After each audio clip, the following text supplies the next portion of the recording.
Next point is sexual reproduction. Sexual reproduction always takes place with the help of the two types of the gametes. One is the female gamete and other is the male gamete. म्हणजेच काय तर बघा, लैंगिक प्रजनन होण्यासाठी दोन जनक पेशींची आवश्यकता असते आणि त्या दोन जनक पेशी म्हणजेच स्त्रीयुग्मक आणि पुयुग्मक. Sexual reproduction have two steps, त्याच्यामध्ये दोन प्रोसेसेस आहेत, दोन स्टेप्स आहेत. त्यातली पहिली स्टेप आहे गॅमेट फॉर्मेशन, ज्याला की आपण युग्मक निर्मिती असं म्हणतो. अर्धसूत्री विभाजनाने म्हणजेच मिओसिस मेथडने सुरुवातीला गॅमेटचं फॉर्मेशन होतं आणि नेक्स्ट स्टेप जी आहे ती आहे फर्टिलायझेशन, ज्याला आपण फलन असं म्हणतो. फर्टिलायझेशन, फलन. A diploid zygote is formed in this process by union of haploid male and female gametes.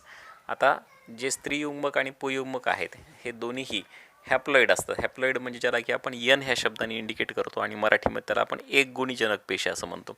ह्या दोन्हीही एकगुणी जनक पेशी जेव्हा एकत्र येतात त्यांच्यापासून डिप्लॉइड म्हणजे द्विगुणी झायगोट तयार होतो आणि ही जी झायगोट तयार होण्याची जी प्रक्रिया आहे ह्या प्रक्रियेमधून एम्ब्रिओ तयार होतो, ज्याला की आपण युग्मनज असं म्हणतो आणि ह्या पूर्ण प्रोसेसला, ह्या पूर्ण प्रक्रियेलाच फर्टिलायझेशन किंवा फलन असे म्हणतात.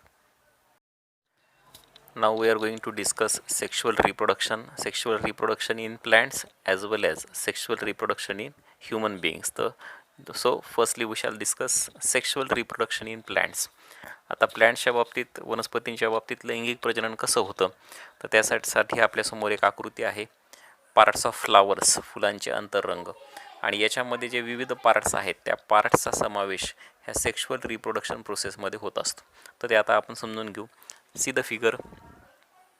Flowers is structural unit of sexual reproduction in plants. It consists of 4 floral whorls as calyx, corolla, androecium and gynoecium. बघा, महत्त्वाचे 4 मंडले आहेत फुलामध्ये आणि जे की फूल म्हणजे काय, वनस्पतीचं फूल म्हणजे हे लैंगिक प्रजनाचं कार्यात्मक एकक असतं आणि त्याच्यामध्ये 4 मंडलांचा समावेश होतो. आणि ते 4 मंडले कोणती आहेत तुम्ही आकृतीमध्ये बघू शकता. निदलपुंज खालच्या बाजूला जे आहे ते, ज्याला की कॅलॅक्स म्हटलं जातं. दलपुंज म्हणजे ज्या फुलाच्या पाकळ्या दिसत आहेत, ज्याला की करोला म्हटलं जातं.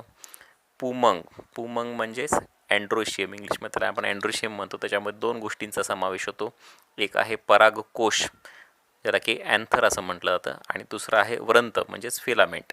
ह्या दोन्हीचं एकत्रीकरण होऊन पुमंग तयार होत असतं म्हणजे अँड्रोशियम. आणि शेवटचा पार्ट आहे जायांग. जायांगलाच गायनोशियम असं म्हटलं जातं आणि गायनोशियममध्ये 3 गोष्टींचा समावेश होतो. एक आहे कुक्षी, ज्याला स्टिग्मा म्हटलं जातं, कुक्षीव्रंत म्हणजेच स्टाईल, आणि अंडाशय म्हणजेच ओहरी. तर या सर्वांपासून जायांग बनतं. कंबाईनली, एकत्रितपणे पुमंग आणि जायांग म्हणजेच अँड्रोशियम आणि गायनोशियम यांना एकत्रितपणे आवश्यक मंडले म्हणजे इसेन्शियल होल्स असं म्हटलं जातं. कशामुळं तर प्रजननाचं जे काम आहे एक्झॅक्टली हे पुमंग आणि जायांग यांच्यामधून होत असतं, त्यामुळे त्यांना इसेन्शियल किंवा आवश्यक मंडले असे म्हणतात. तर निदलपुंज आणि दलपुंज जे खालच्या भागामध्ये आपल्याला पाहायला मिळतात, पाकळ्या आणि पाकळ्याच्या खालचा भाग, देठाच्या जवळचा भाग, निदलपुंज आणि दलपुंज, ज्यांना की आपण इंग्लिशमध्ये कॅलॅक्स असं म्हणतो. आता हे कॅलॅक्स आणि जे आहे हे कॅलॅक्सचा वापर, आणि कॅलॅक्स आणि करोला जे आहेत हे सगळे हे डिफेन्सचं काम करतात. डिफेन्स म्हणजे संरक्षण देण्याचं काम करतात फुलांना, आणि म्हणून ह्यांना अतिरिक्त मंडले म्हणजेच ॲसेसरी होल्स असे म्हणतात. निदलपुंज हे हिरव्या रंगाचे असतात, त्यांना निदल असे म्हणतात. तर दलपुंज जे आहेत हे, दलपुंज म्हणजे त्या दलांना पाकळ्या असं म्हणतात आणि त्यांना विविध रंग असतात. आपण पाहतो फुलांना विविध रंगाचे फुलं असतात. तर ह्या ज्या पाकळ्या आहेत ह्या विविध रंगांच्या असतात, त्यांना की आपण दल किंवा दलपुंज असे म्हणतो. A flower is called bisexual if both whorls, that is androecium and gynoecium, are present in the same flower. Example is hibiscus. म्हणजे जर एखाद्या फुलामध्ये पुमंग आणि जायांग ही दोन्ही मंडले उपस्थित असतील तर अशा फुलाला आपण उभयलिंगी म्हणजेच बायसेक्शुअल असं म्हणतो. आणि त्याचं उदाहरण आहे समोर आपल्या आकृतीत आपल्याला पाहायला मिळतं की जास्वंदाचं फूल हे उभयलिंगी आहे किंवा बायसेक्शुअल आहे. A flower is called as unisexual if any one of the above mentioned two holes is present in the flower. म्हणजे काय, जर अँड्रोशियम आणि गायनोशियम म्हणजे पुमंग आणि जायंग यापैकी कुठलंही एकच मंडल जर फुलामध्ये उपस्थित असेल तर अशा फुलाला एकलिंगी फूल किंवा युनिसेक्शुअल असे म्हटलं जातं. If androecium is present, it is called as a male flower. If gynoecium is present, it is known as a female flower. जर अँड्रोशियम प्रेझेंट असेल म्हणजेच पुमंग प्रेझेंट असेल, उपस्थित असेल, तर त्यांना आपण नर फूल असे म्हणतो. आणि जर जायांग असेल त्याच्यामध्ये त्या फुलामध्ये तर त्याला आपण मादी फूल असे म्हणतो. Members of gynoecium are called as carpels. These may be separate or united. Ovaries present at the basal end of each carpel. तुम्ही आकृतीमध्ये बघू शकता की जे जायांग आहे त्या जायांगामध्ये घटकदर असतात आणि त्या घटकदरांना स्त्री केसर असे म्हणतात. तर हे संयुक्त असू शकतात किंवा एकत्र असू शकतात. प्रत्येक स्त्री केसराच्या मुळाशी एक अंडाशय असते आणि या अंडाशयामध्ये एक किंवा अनेक बीजांडे ज्यांना की ओहुल्स असे म्हणतो आपण ते त्याच्यामध्ये असतात. Embryo sac is formed in each ovule by meiosis.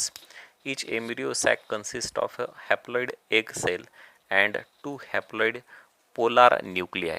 याचा अर्थ काय, तुम्ही जर आकृतीमध्ये पाहिलं तर तुम्हाला लक्षात येईल की त्या प्रत्येक बीजांडामध्ये अर्धगुणसूत्री विभाजनाचे भ्रूणकोश असतात आणि ह्या भ्रूणकोशामध्ये एक गुणी किंवा अर्धसूत्री अंडपेशी असतात ज्यांना की एक सेल असं म्हणतात आणि दोन एक गुणी ध्रुवीय केंद्रके म्हणजे ज्याला की पोलार न्यूक्लियाय असे म्हणतात ते असतात. त्या आकृतीमध्ये तुम्ही पाहू शकता.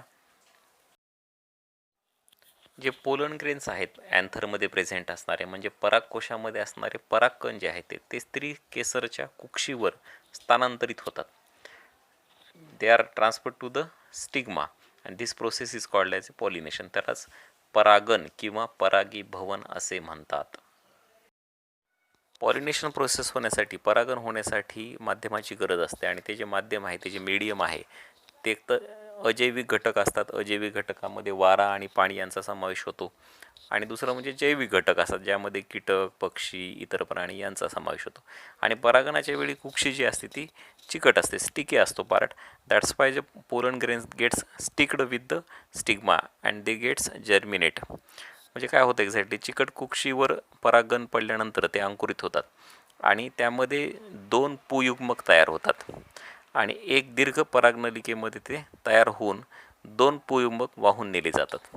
म्हणजे ही जी पोलन ट्यूब आहे ह्या पोलन ट्यूबमधून जे दोन मेल गॅमेट्स आहेत ते दोन मेल गॅमेट्स फॉर्म झाल्यानंतर कॅरी आऊट होतात टुवर्ड्स द अंडाशय ज्याला की आपण एक सेल असं म्हणतो. या ठिकाणी ते वाहून नेले जातात आणि भ्रूणकोशामध्ये जेव्हा हे पुयुग्मक पोहोचतात सोडले जातात त्यावेळेला एक पुयुग्मक अंडपेशीशी संयोग पावतो. One of the gamete will gets combine with the egg cell to form the zygote, ज्याच्यापासून झायगोट तयार होतो ज्याला की युग्मनज असे म्हणतो. And this process is called as a fertilisation. त्यालाच फर्टिलायझेशन असे म्हणतात. आणि जे दुसरा पुयुग्मक आहे सेकंड गॅमेट जो आहे तो ध्रुवीय केंद्रकाशी संयोग पाहून भ्रूणपोष तयार होतो. या प्रक्रियेमध्ये दोन पुयुग्मक भाग घेत असल्यामुळं याला द्विफलन असे म्हणतात. म्हणजे दोन there are two nuclei they are getting participate in the process. That's why this process is called as a double fertilization.